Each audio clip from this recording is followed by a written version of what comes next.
possível você ter uma corte onde o Dino, anos atrás, estava decidindo sobre contratos de cemitérios em São Paulo. O que o juiz da Suprema Corte tem a ver com contratos de licitação de cemitério em São Paulo? Por que o juiz está tendo opiniões políticas? Como você para isso? Eu confesso, como você para isso, entre aspas, ser uma ruptura democrática? Porque se eu chegar e falar assim, olha, para mim, eu, Nicolas, tá? Hipoteticamente, STF. Hipoteticamente eu falasse, para mim deveria ser dissolvido o STF e todo mundo que entrasse lá deveria ser por concurso público. E aí?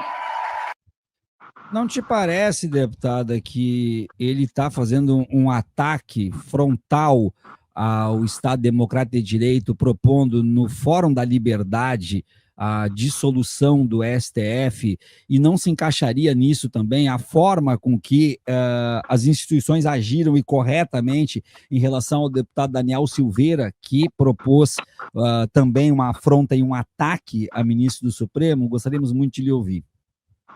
Pois é, os bolsonaristas, eles seguem testando até onde vai a paciência ou mesmo as condições das instituições brasileiras responderem, né, aos ataques golpistas.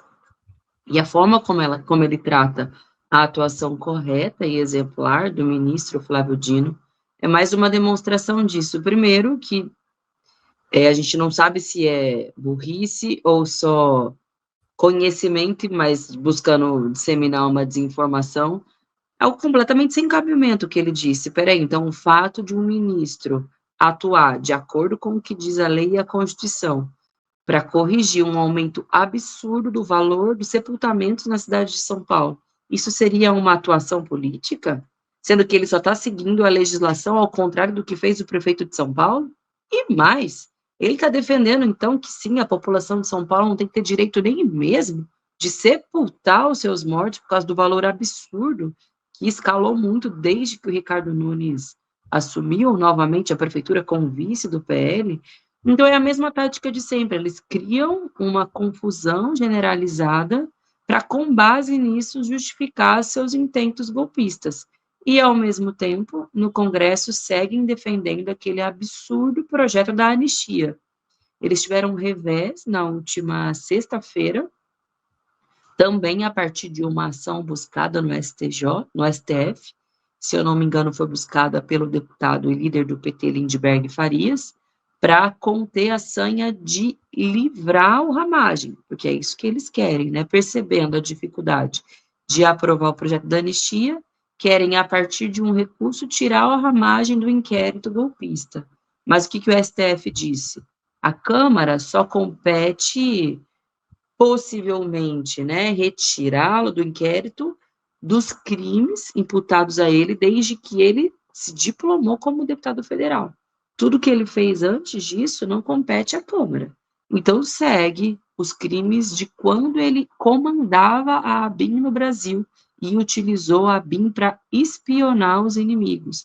Na verdade, eu acredito que eles estejam endurecendo contra o Supremo, porque é dali que estão saindo as principais ações de coação do golpismo no Brasil. Existe hoje, pela primeira vez, uma resposta contundente a quem tentou dar um golpe de Estado, inclusive contra generais. Eu acho que a prisão do Collor essa semana, claro, não tem diretamente a ver com a tentativa de golpe de Estado, mas eu vejo também como uma espécie de recado ao Bolsonaro, de que sim, os ex-presidentes também podem ser presos se forem identificados que cometeram irregularidades. E é isso que deve acontecer até o final do ano, né, de acordo com o encaminhamento que o inquérito está tendo hoje no Supremo. Então, eu vejo também como um símbolo de um certo desespero, né, de que estão acuados diante dessa ação, mas eles devem seguir tentando a anistia.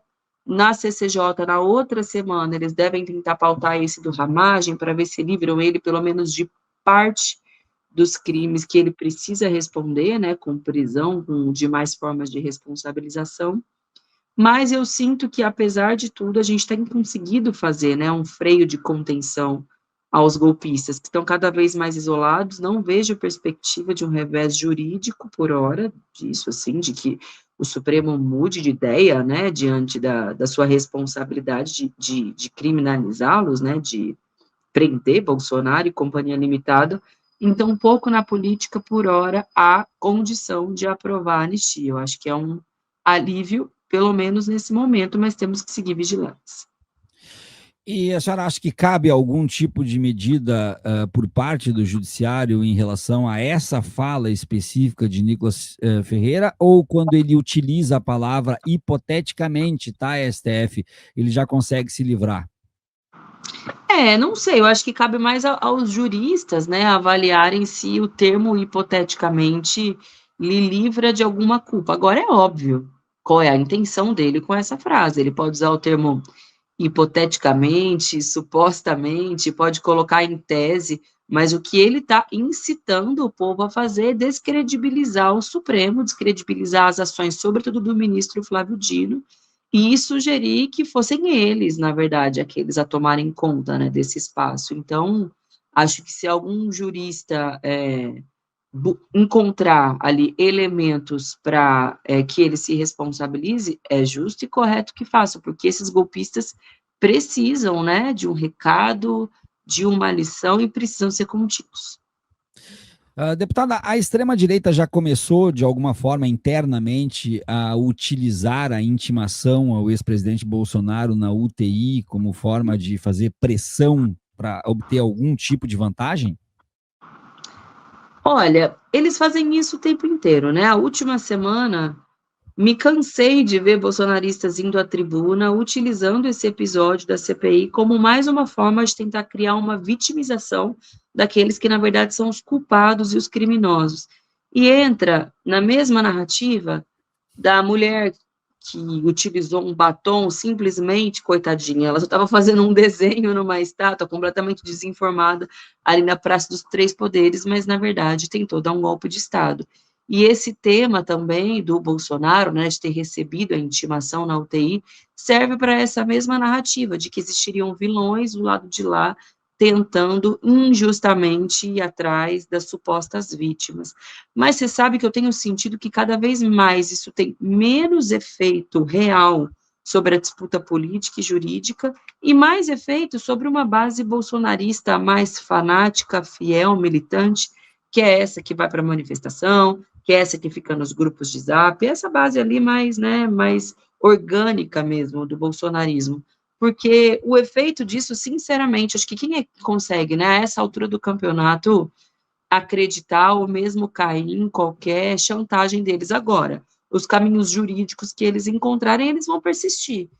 E o principal deles alerta justamente sobre esse tema de tentar livrar o Alexandre Ramagem, que a princípio seria uma forma de livrá-lo especificamente, mas que a depender da interpretação jurídica poderia ser inclusive estendido para outras pessoas. Então, muita atenção, porque se não nessa, na semana seguinte, deve ser essa a centralidade da atuação deles, além, claro, de obstruírem as sessões, é um pouco essa ameaça que eles estão fazendo, mas qualquer obstrução, por mais feroz e forte que seja, também encontra um limite, e a verdade é que se todo o restante do Congresso não tiver a mesma disposição, a vida segue ali também, apesar deles.